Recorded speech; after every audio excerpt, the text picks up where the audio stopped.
I now give the floor to Special Representative Shearer.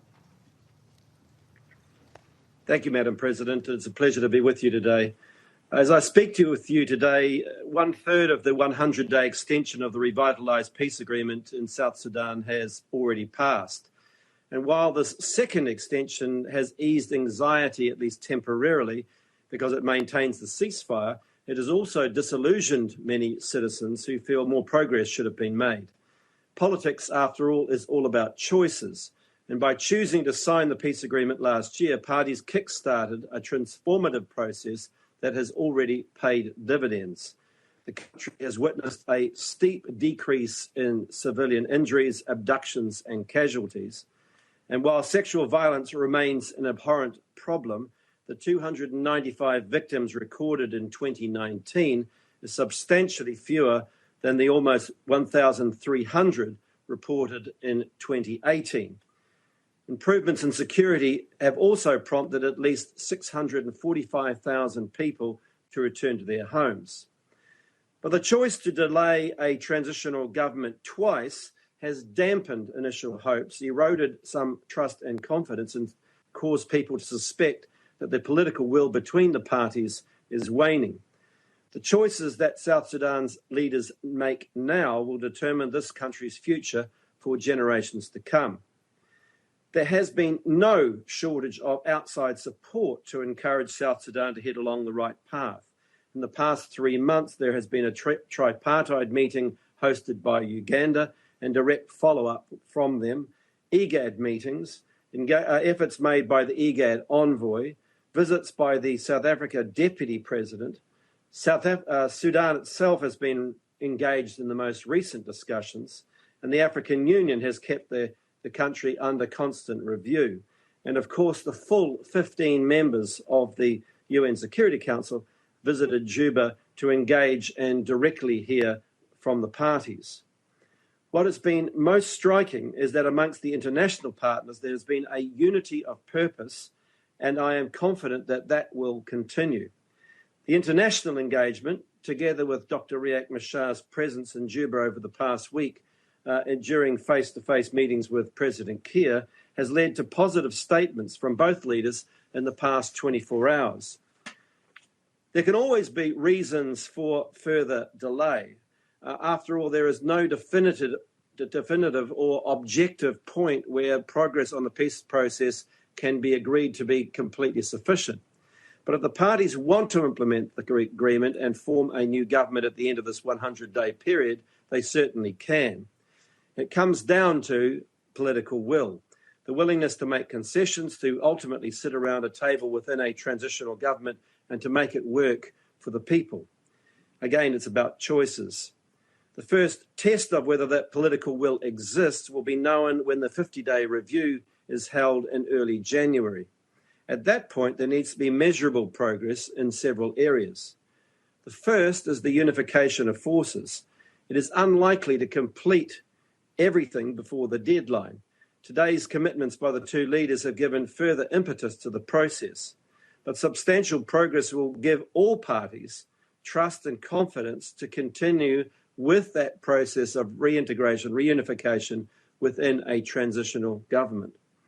More than 76,000 have already gathered at cantonment sites. A careful vetting is needed to verify their status as ex-combatants. Another 12,000 are registered in government barracks. However, until now, supplies to cantonment sites have been patchy, and in many places, combatants have abandoned them to seek food, shelter, and a means of income when supporting themselves elsewhere. Inevitably, any concentration of forces anywhere can also create uncertainty and a suspicion that each side is mobilizing forces for war rather than preparing for peace. The only way forward to overcome that suspicion is to accelerate training and reunification to maintain trust and confidence. The job of the National Pre-Transitional Committee is to ensure resources get where they are needed. UNMISS has signalled our willingness to provide additional logistical support on request. Last week, it was reported that government funding has been made to various security committees which is welcome. However, the exact amounts delivered and how much and how it will be spent still remains opaque. Transparency is needed to quell that suspicion, which is a point that has been made equally by the African Union, IGAD, and the United Nations. And this could take the form of a trust fund or a similar mechanism to provide independent oversight of finances. So the agreement between the government and opposition made in the past few hours to establish such a mechanism is encouraging, and the UN will offer its support to establish it, as it has done in other conflict settings internationally. Dr. Riek Machar's presence in Juba over the past 5 days for face-to-face discussions has been very encouraging and essential, as we have all known and noted, to resolve differences. As yet, however, there is no resolution of his uncertain status, and he is yet to be given a South Sudanese passport. Where the sides do remain apart is on the second critical issue, that's that of states and boundaries. And despite the efforts, very determined efforts by David Mabuza, the South African Deputy President, the issue is one which has the potential to anger and gratify, depending on the outcome and which side you sit on.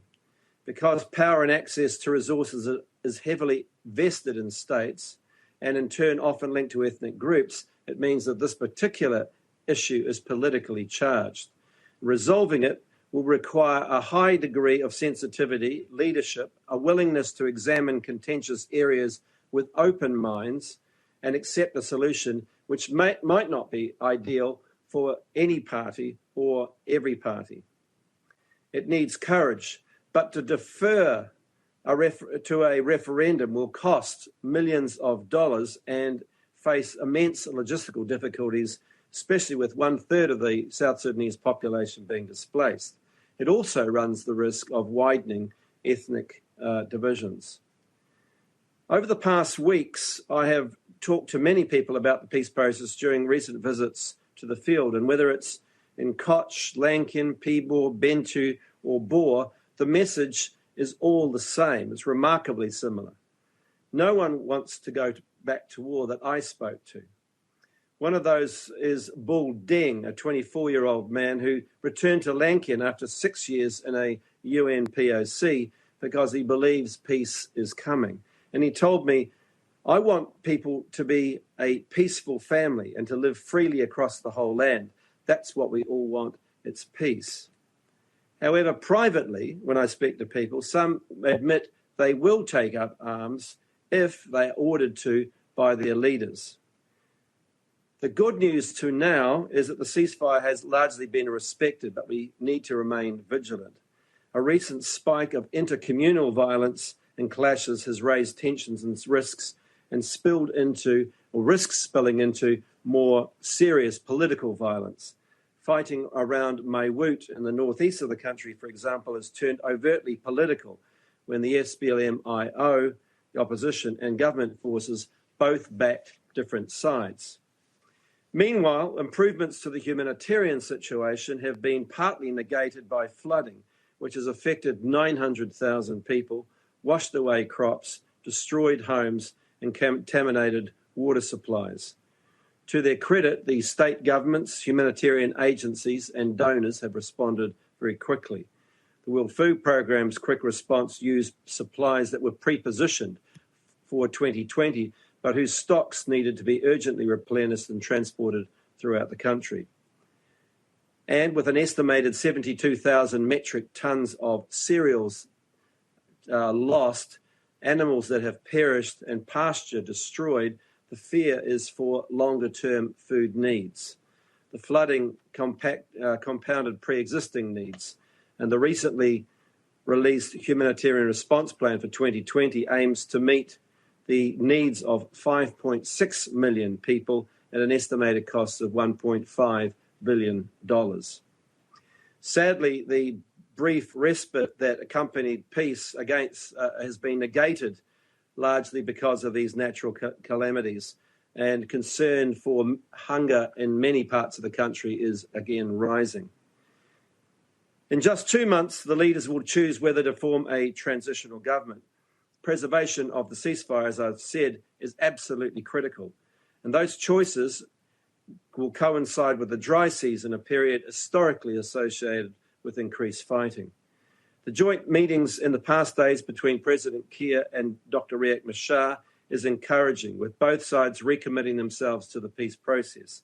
It has restored some of the optimism and momentum that has been lost with the delays in the peace agreement.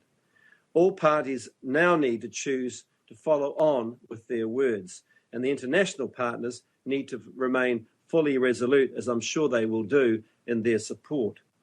The parties need to move to a transitional government so they can start planning for South Sudan's long-term future and ultimately for elections in the next 3 years. Thank you, Madam President. I thank Special Representative Shearer for his briefing.